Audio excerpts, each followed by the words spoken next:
Now at 9, how a local soccer coach's act of heroism saved a semi-truck driver after overturning. Plus, the Pittsburgh Police Department hosts Drug Take-Back Day for prescription medications. And Duquesne City Park hosts a Trick or Treat the Trail event for the community. The 4 states' most watched news starts now. Good evening and thank you for joining us. This is your KOAM News at 9. I'm Jalen Banks. Just before 11:45 a.m., reports of a 2-vehicle crash at CR70 and Nutmeg Road alerted Jasper County authorities. Linda Getty, who is 73 years old, of Avila, Missouri, was pronounced dead at the scene. She was driving a 2018 Ford Fusion, and her next of kin was notified.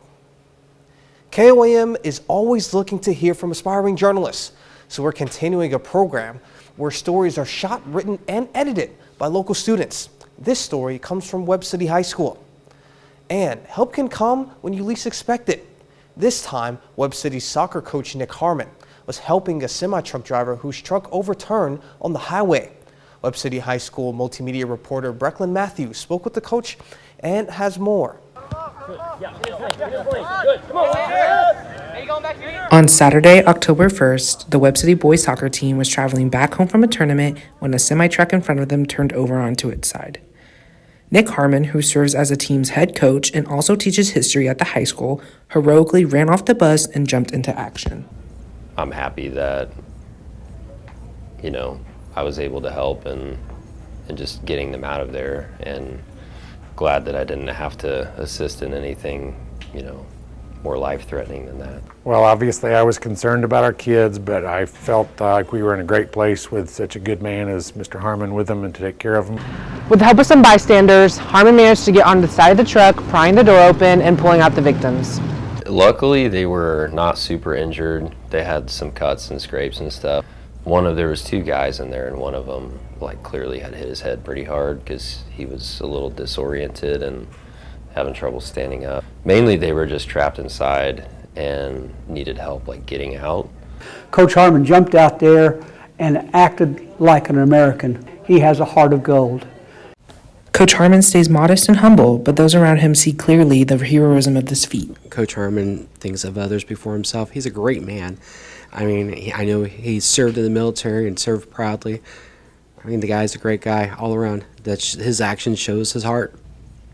He's a hero. To Coach Harmon, it was just another day, but to his players and his co-workers, it was a day they will never forget. Reporting for Webb City News, I'm Brecklin Matthews. So head soccer coach and now hero. What a resume. And again, that was Webb City High School multimedia reporter Brecklin Matthews. Well, Joplin's Empire Market is celebrating Halloween like many places. Empire Market typically is used to give local vendors an opportunity to sell and showcase their items. But today, they're using the space for kids and allowing them to go trick-or-treating. Of course, there was candy, but there were farm animals to pet and a virtual costume contest. Just the fact that it draws all these people here. We've got this cool place. We've got the Empire Market. We're here every Saturday, 10 to 2, and it's just it's like some people don't know about it sometimes, and we want whatever it takes to get the word out. And because the more people come, it's more community. We build community and learn and grow. Empire Market is located at 931 East 4th Street in Joplin. I guess it's safe to say fall is here. Let's see if I'm correct. Sam, what do you have for us? That's right. It's fall according to the calendar and also the weather. We had mostly dry morning, but this afternoon the showers have moved in and they're still continuing right now at this hour. You can see on live radar. This is all kind of rotating around like a pinwheel around this upper level low that's sitting over western Arkansas. Right now, most of the heavier showers right along I-44 and points to the south and east. Let's zoom in a little bit closer. You can see some heavier showers north of Mount Vernon, right through to the southeast of Carthage, near Joplin and Duquesne, down into Newton County, and then down into northern Delaware County. And that rain is going to continue for the evening hours, and it is helping with the drought situation that is still in the exceptional category in southeastern Kansas, northeastern Oklahoma. Missouri is now out of the exceptional drought category because of all that rainfall that we had a few days ago. And we have more on the way, and that's pretty good news. Sunday showers, well, we'll take a look at that, as well as the week ahead. And also, what about next weekend? Is more heavy rain coming? I'll have the answer to that coming up in just a little bit. Well, it's not every day you can say that you went trick-or-treating at a hospital. And these lucky kids can scratch that off their bucket list. Mercy Joplin held their own Halloween celebration, giving kids a chance to collect some goodies. Yeah, so we got 30 booths today. It's a wide range of our departments that are putting on the booths. We've got quite a bit of public safety here. We've got our fire department, our local police department. We've got our local in-house public safety that's here to help out as well. And so we're just excited for a nice, safe event. We're very thankful for the great weather we've got here. It's nice and cool for the kids. So just hoping to have a good time with everybody. Mercy employees and local businesses all helped put on the event. Today is National Drug Take-Back Day. Health and police departments are hosting booths for the community to drop off expired medication. If expired medication is not correctly disposed of, the medication can contaminate the environment, water sources, and more. National Drug Take-Back is a way of helping people dispose of their expired prescriptions and whatnot. By doing it this way, we can collect them and make sure they're disposed of properly. Later in the show, our own Amber Jenkins will take a deeper look into the story. Formerly known as the annual Duquesne Trunk or Treat event, has been renamed to the Treats on the Trail, and that took place at Duquesne City Park. From 3 to 5 p.m., kids were able to have some Halloween fun along the trail with food, drinks, activities, and of course, candy. I think honestly just a community that really desires a place to kind of come together. I think they want a place that they can come and bring their kids and not have to worry about what they're receiving or even what is around them. So Halloween sometimes can be scary, right? But we get to come and be silly and have fun. So I think that's a large part of it. And then again, I think the safety aspect of the officers and seeing their involvement and their desire to be out here and hand out candy themselves, I think that makes a large impact. The park is located at 1501 South Duquesne Road. And we now take this time to honor tonight's First Aid hero. Jimmy Grayson, a Chinook, Kansas native, served in the Air Force in the Vietnam, Cold, and Korean Wars. He earned the Defense Service Medal, the Vietnam Service Medal, the Good Conduct Medal, and many others. To Master Sergeant Jimmy Grayson, we thank you, tonight's First Aid hero. Coming up, why some people are rationing insulin. Current economic conditions are causing insulin users to take some risk, according to a new study. Scientists from a team at Harvard Medical School and City University New York Hunter College say about 1.3 million Americans feel the need to stretch out the use of their diabetes supplies. And that is because of high cost and lack of access. More than 1 in 5 younger adults say that they ration insulin, and about 10% of seniors over 65 do the same. Rationing was the highest among the uninsured and among diabetics, with high private insurance costs. Cancer patients at a New York hospital are getting the star treatment, trading in medicine for makeup and a night out on the town. Jessica Formosa has more from Brooklyn. These women are warriors. And now I am on infusion chemo. Fighters, survivors. I'm a 3-time breast cancer survivor. They are cancer patients at Woodhull Hospital, and today it's all about them. They are forgetting about their diagnosis and treatments and getting a makeover. It makes you feel appreciated.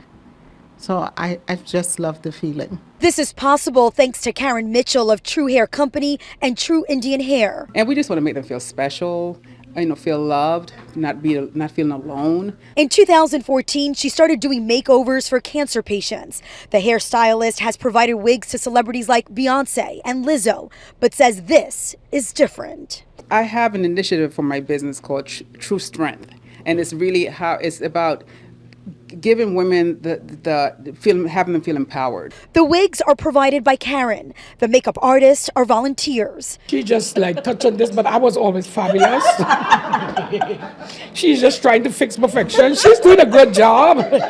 For Kathleen Charles, today was about her. She's optimistic about her cancer diagnosis and says to see strangers volunteer their time to make her feel beautiful is a true gift. It's really a good feeling when they come out and they meet strangers that become different instantly, that make you feel wanted and cared about. That's fabulous. The women look absolutely stunning. Their hair and makeup is done, but it's not over. They're going to get all dressed up and head to the city for a fancy dinner. In Flatbush, I'm Jessica Formoso, Fox 5 News. Going on a low carbohydrate diet may help reduce some diabetes risk, even for those not taking medications. A new Tulane University public health study says switching to a low carb diet can help people who don't take diabetes medications, as well as those who are in pre-diabetes stage. Low carb dieters show drops in hemoglobin A1C, a marker for blood sugar levels, in comparison to those who ate a standard diet. Researchers say low carb diets might be useful for those type 2 diabetes treatments, though more research is needed. 37 million Americans have diabetes. And Sam Lane joins us again with a look at the forecast. And later, Elon Musk finally running the show at Twitter.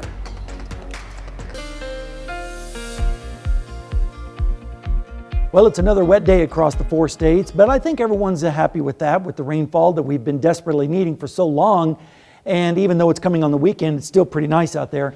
It's a little bit on the cool side, also down in Seneca, Missouri this evening, a little bit of wet pavement down there at the Indigo Sky Casino and Resort, as well as across the entire 4-state area, especially down to the south and east of our area. That's where most of the rain has been today. Temperatures are generally in the 50s and 60s this morning, and it stayed in the 60s most of the afternoon. Got close to 70 in Chanute with 69. Same thing in Fredonia, 67 in Veneta. A little bit cooler down to the south. They only made it up to around 60 degrees down in Bentonville. And this afternoon in Joplin, we made it up to 68. The low was 51, which is a little bit above normal for this time of year, but pretty close. 87, the record back in the 1950s. Over the last month, we've had 20 days above a normal on our high temperatures, 6 days of below, and only 3 normal days the entire month. So we're probably going to end up being one of the warmest Octobers in Joplin history. Radar right now is pretty lit up right now with scattered showers and thunderstorms, especially along I-44 and points to the south and east.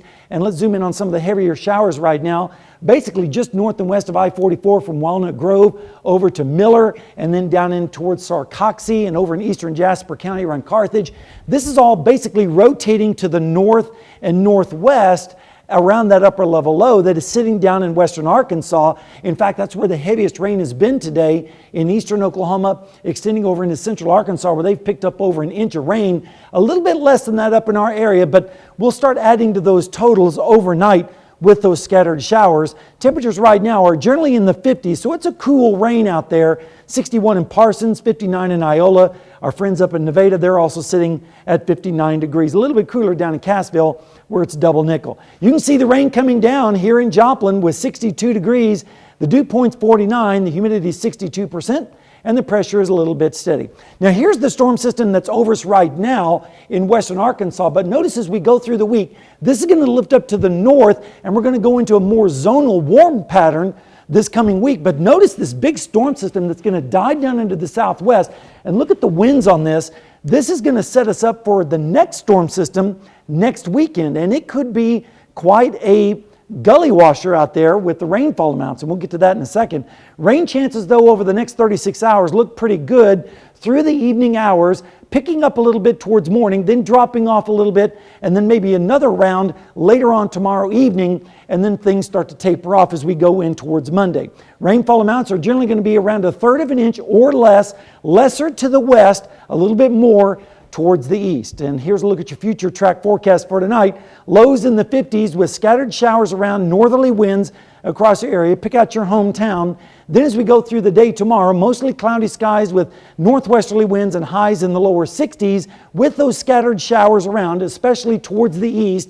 And then as we go into Monday morning, lows in the 40s and 50s with the clouds starting to break up just a little bit. And by afternoon on Monday, we should see temperatures in the upper 60s to around 70 degrees with most of the clouds up towards the north. And then as we go into Tuesday morning, we'll see lows generally in the 40s around our area with south winds and mostly fair skies. How about the trick-or-treat forecast? Well, take your pick. We're going to offer you some candy here. Temperatures are going to be pretty nice, generally around 60 degrees, a little bit cool, so you might need a jacket with the costumes out there, but generally a pretty nice forecast. Over the next 7 days, we're going to see temperatures warming into the 70s as we go towards the middle part of the week, and then the next round of rain as we head towards next weekend. And like I said, that could be quite a bit of rain as we move towards next weekend into early next week.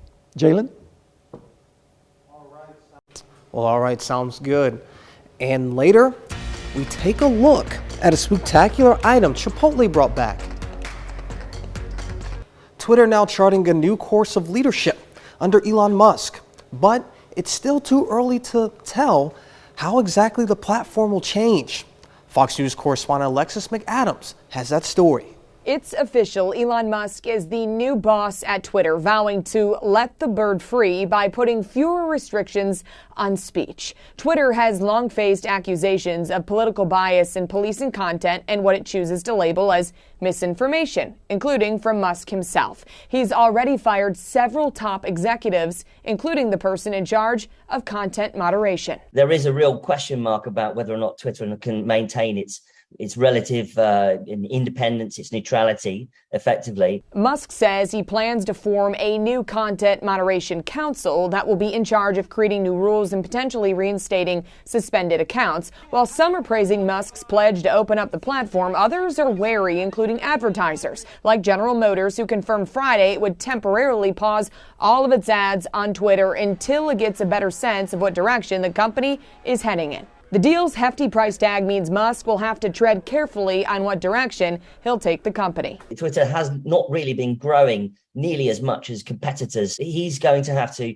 either slim down the workforce, or he's going to have to do new business models such as subscription services. And he's talked about making Twitter more of a super app, more around e-commerce and banking, etc. The midterms could present Musk his first big test on how Twitter operates under his watch. In New York, I'm Alexis McAdams, Fox News. A Halloween tradition comes back to Chipotle. It's time for some costume play and scary food.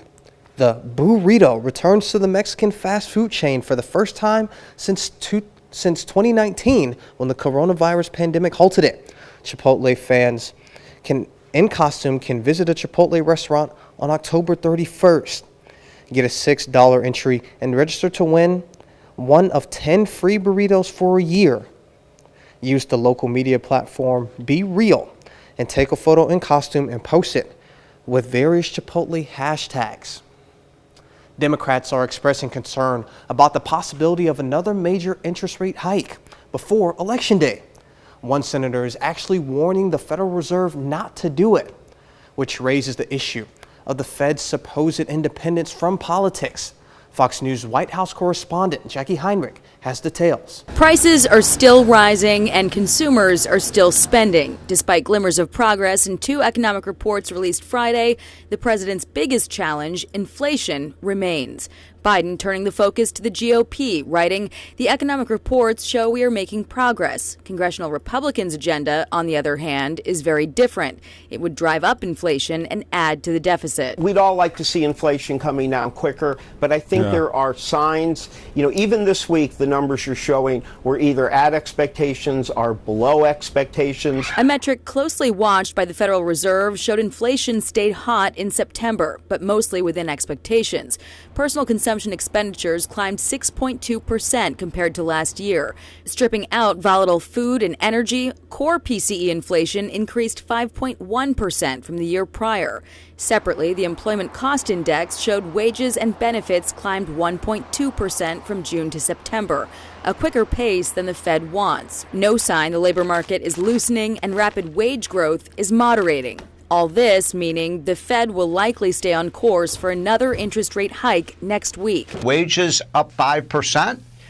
but inflation up 8.3%. Do the math there. People are getting poor. More congressional Democrats now urging the Fed to pause its aggressive campaign to tamp down prices, seeing warning signs ahead. Sherrod Brown saying the Federal Reserve is charged with the dual mandate of promoting maximum employment, stable prices, and moderate long-term interest rates in the U.S. economy. For working Americans who already feel the crush of inflation, job losses will make it much worse. But the Fed is not supposed to take cues from politicians. And the Treasury Secretary says the administration is doing what it can to supplement the central bank's actions. I don't see signs of a recession in this economy at this point.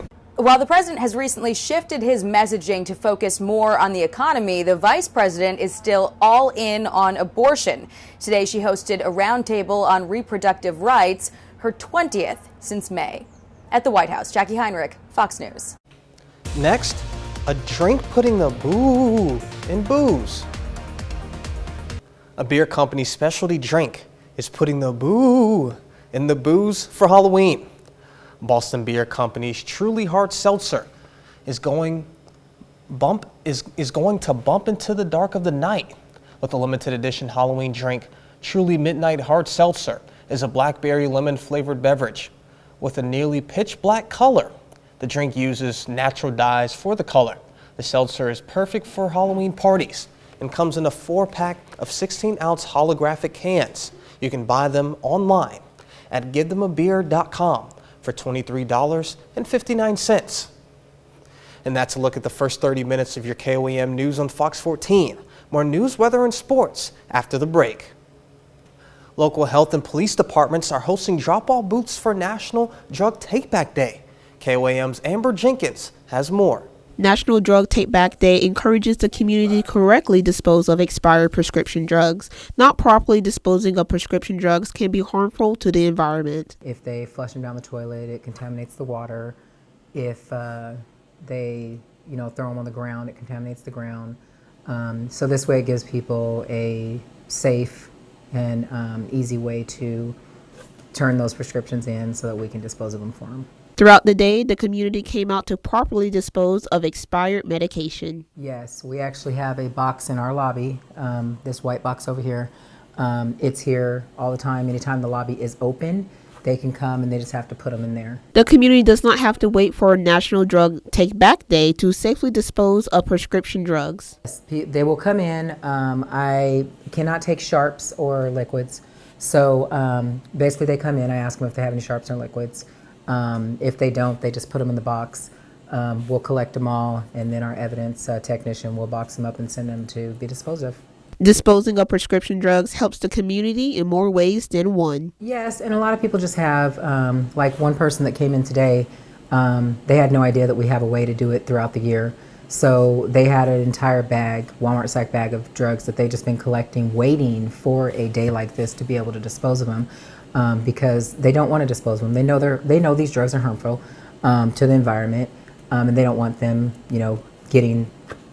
anyone getting them. Reporting in Pittsburgh, Amber Jenkins, KOAM News. Other health and police departments in the four-state area are also hosting booths for the community to drop off prescription drugs. And all right, we move to weather. Sam, hopefully you have some good news. I do have some good news. It's been a wet evening across our area, a little bit on the cool side too. You can see on radar right now, scattered showers across the area, especially along the I-44 corridor. A little bit closer in view, you can see some pretty heavy showers near Carthage right now, extending down towards Neosho, Miami, down into Ottawa County. And that rain is going to continue for the evening hours. We're not going to get a lot, but certainly going to help with the drought situation a little bit, as the exceptional drought is now limited to southeastern Kansas, northeast Oklahoma. And that's good news. We'd like to see that drought conditions start to improve. We're going to have some Sunday showers. We're also going to have a warmer week ahead. What about next weekend? It looks like we may be seeing some drought-busting rains coming in. I'll have details on that coming up in just a little bit. Midterms are inching closer, and we'll take a look at one governor race. The battle to be Michigan's next governor is getting closer by the day. This weekend, Democrats are doing all they can to boost incumbent Gretchen Whitmer as she faces a challenge from Republican Tudor Dixon. This afternoon, former President Obama held a campaign rally for Whitmer in Detroit. Obama won Michigan back in 2008 and 2012, and his star power may help shore up support among Democrats who may not feel as motivated to show up on Election Day. This election requires every single one of us to do our part. It is that important. Now, I think it's fair to say that this country has gone through some tough times these past few years. We have been through some stuff. A CNN poll out this week still shows Whitmer with a lead among likely voters, but the gap appears to be closing. Dixon is getting some last-minute support from former President Trump. A political group tied to Trump is even launching a last-minute ad buy to help her in this final stretch of the race. Dixon tells Fox she knows voters in Michigan are focused on so many different issues, but she says crime in particular has people's attention. It's a problem. People are feeling it in areas they've never felt crime before. Not only crime, but we also have a problem with overdoses here in the state of Michigan. We've had quite a bit of fentanyl coming across our border, and we're seeing that much more often now. Dixon is also focusing heavily on education. Tomorrow night, she's going to be holding a rally in Dearborn, where there's a fierce debate underway about what kind of books should be allowed in the area's public schools. Some parents have been complaining that the materials are too sexually explicit for children, and this is an issue that may impact voters between now and Election Day. In Washington, Mark Meredith, Fox News. Next, we take a look at some potentially haunted halls of Congress. Washington, D.C. can be considered a scary place for a variety of reasons. Fox News senior congressional correspondent takes us inside Capitol Hill for a look at one of the most haunting places in the city. We've all been to a haunted house, but how about a haunted house and Senate?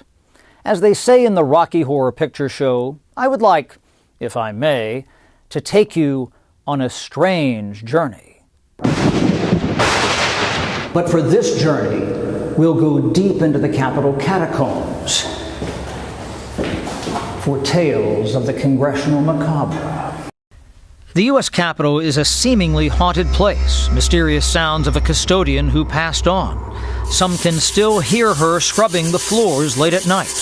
Or you might hear Pennsylvania Senator Boyce Penrose in a rocking chair reading the bills late at night. The military converted the U.S. Capitol into a field hospital for Union soldiers during the Civil War.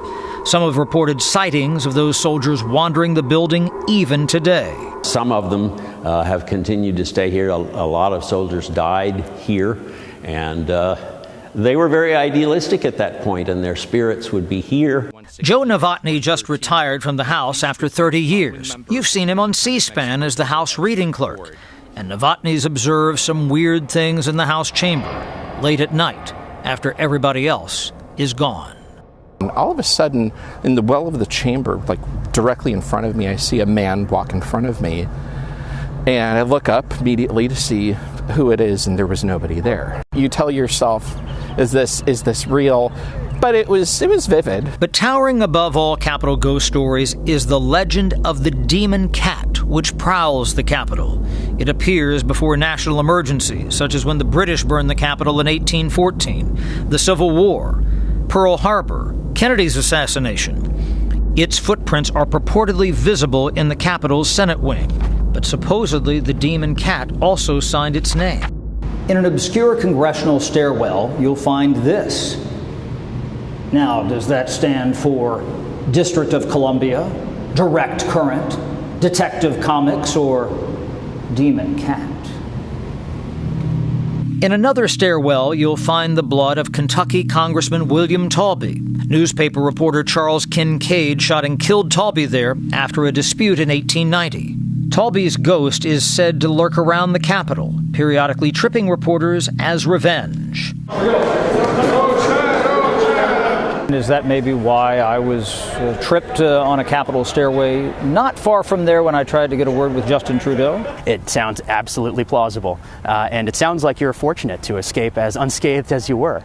Holliday says Capitol ghost stories are history by another name.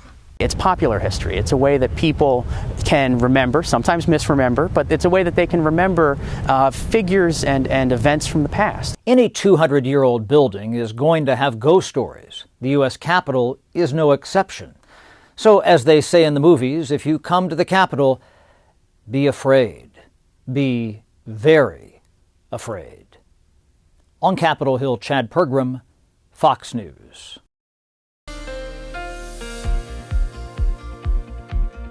Well, friends, we started off cloudy and cool this morning, and then as the afternoon progressed, we started to see the rain move in from the south and east with that upper level low over western Arkansas. Still raining in many parts of our area right now. Not down in Seneca, Missouri, though, although they've had some rain earlier this afternoon as well at the Indigo Sky Casino and Resort. Just a pretty nice evening down there.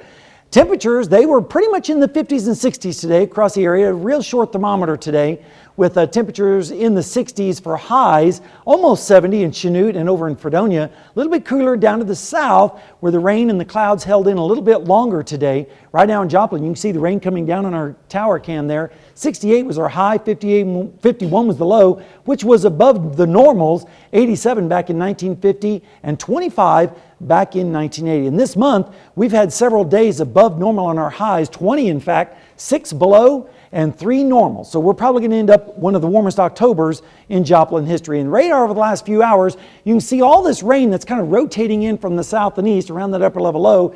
As it moves to the north and west, it starts running into some drier air. So as a result, the rain is not as intense back in our northwestern counties, but down to the south and east, the rain has been ongoing for most of the evening. And right now on live radar, you can see the showers basically lined up along I-44. Let's zoom in and show you closer in view. Basically from around Walnut Grove and Greenfield, back to the south and west across Jasper County, over there near Sarcoxie and Carthage, and then back into the Joplin metro area as well. Rainfall amounts have been heavier down to the south in eastern Oklahoma, down in Delaware County, and also down in Sequoyah County and also in central Arkansas. But we're starting to see this advance a little bit further to the north and west. So we'll get around 1/3 of an inch, and I'll show you that in just a second. But temperatures right now are generally in the 50s where it is raining, 57 in Joplin and in Carthage. A little bit warmer out to the west where it's 63 currently in Sedan. Right now at our range line camera showing the rain coming down, 60 degrees, east wind at 14, dew point is 50. The humidity is of course up there at almost 70% with the pressure steady. Here's the upper level low that is sitting over us right now. This is going to move up towards the north, and as it does, we're going to go into a more zonal pattern, which is a warmer pattern this week. But notice a big storm system is going to dig down into the southwest, and as this pulls out into the plains over the weekend, next weekend, we're going to see a lot of rain across our area. In fact, it could be drought busting, and I'll show you that in just a second as well. But over the next 36 hours, we're going to have these rain periods, generally in the afternoon and morning hours. And then as we go through, we're going to see more rain chances, and then we're going to see it start to drop off as we go into Monday, just in time for Halloween. Rainfall amounts with this particular system, generally around 1/3 of an inch or less, higher amounts in the eastern sections, lower amounts towards the west. But take a look at this as we go through the forecast into next weekend. If this model verifies, look at the amount of rain forecasted by this model. We'll have to wait and see if this verifies, but if this does verify, we're looking at over 7 inches of rain, maybe 8 inches of rain. But again, that's plenty of time away, but I just wanted to make you aware that there is the potential of seeing a lot of heavy rain this coming weekend. But not tonight. We're going to see scattered showers with lows in the 50s and northerly winds. Then as we go through the day tomorrow, we'll still stay cloudy with temperatures in the lower 60s and the showers starting to move towards the east, especially as we move towards Monday morning. Lows in the 40s and 50s across our area with westerly winds. Then Monday afternoon, we'll start to see breaks in the clouds and some sunshine with temperatures in the upper 60s to around 70 degrees, just in time to send the kids out trick-or-treating. And then as we go into Tuesday morning, we'll see lows in the 40s with south winds. In fact, here's a look at your trick-or-treat forecast. We're expecting mostly fair skies with temperatures around 60 degrees for the kids, so put on a light jacket as they might need it, with temperatures dropping into the upper 50s by 8 o'clock. Your 7-day forecast looks like this: 62 tomorrow with scattered showers, 68 on Monday, and then warmer the middle part of the week. But then next weekend, the rain starts, and like I said, we could see some flooding rains around here, believe it or not, as we end the weekend with warmer temperatures on Monday and Tuesday. Jalen? All right, sounds good. Definitely looking like some good temps on there. Yep, absolutely. All right, thank you, Sam. Coming up in sports, Pitt State has a chance to clinch a share of the MIAA title today. Plus, Webb City Volleyball hosts the state quarterfinals. Danny Terza has those highlights and more next. And we have a great Halloween forecast. I don't know if you've picked out your costume or not, but looks like it's going to be great. It's trick-or-treating. a surprise. Yeah. It's a surprise. Well, we're going to have great weather nevertheless. We're going to see temperatures in the upper 50s to around 60 degrees just in time for trick-or-treating. Might need a little bit of a light jacket, but not too bad. And over the next 7 days, we're going to see warmer temperatures as we head towards the work week with a high of around 75 on Thursday. Then, as we go towards Friday, we're going to start to see the rain move back in Friday night, especially into Saturday with a 60% chance of rain. 67 degrees on Saturday. And then Sunday, another round of rain possible with a high of around 66. And those storms on that weekend, we could see very heavy rainfall with that. We'll have to wait and see exactly how all that turns out. And then a little bit warmer as we head towards Monday and Tuesday. So looks like it's going to be an interesting week weather-wise. Absolutely. Fingers crossed on getting some heavy rain. I know. We really need an end to this drought. And if this model verifies, we could be seeing extremely heavy, even flooding rains. So hopefully that doesn't happen, but we need some rain. And then as for sports, just to wrap things up, Pitt State clinches MIAA. Missouri Southern falls again for another close one, unfortunately. Hopefully they can get back on point. Thank you for joining us. We'll see you here next time.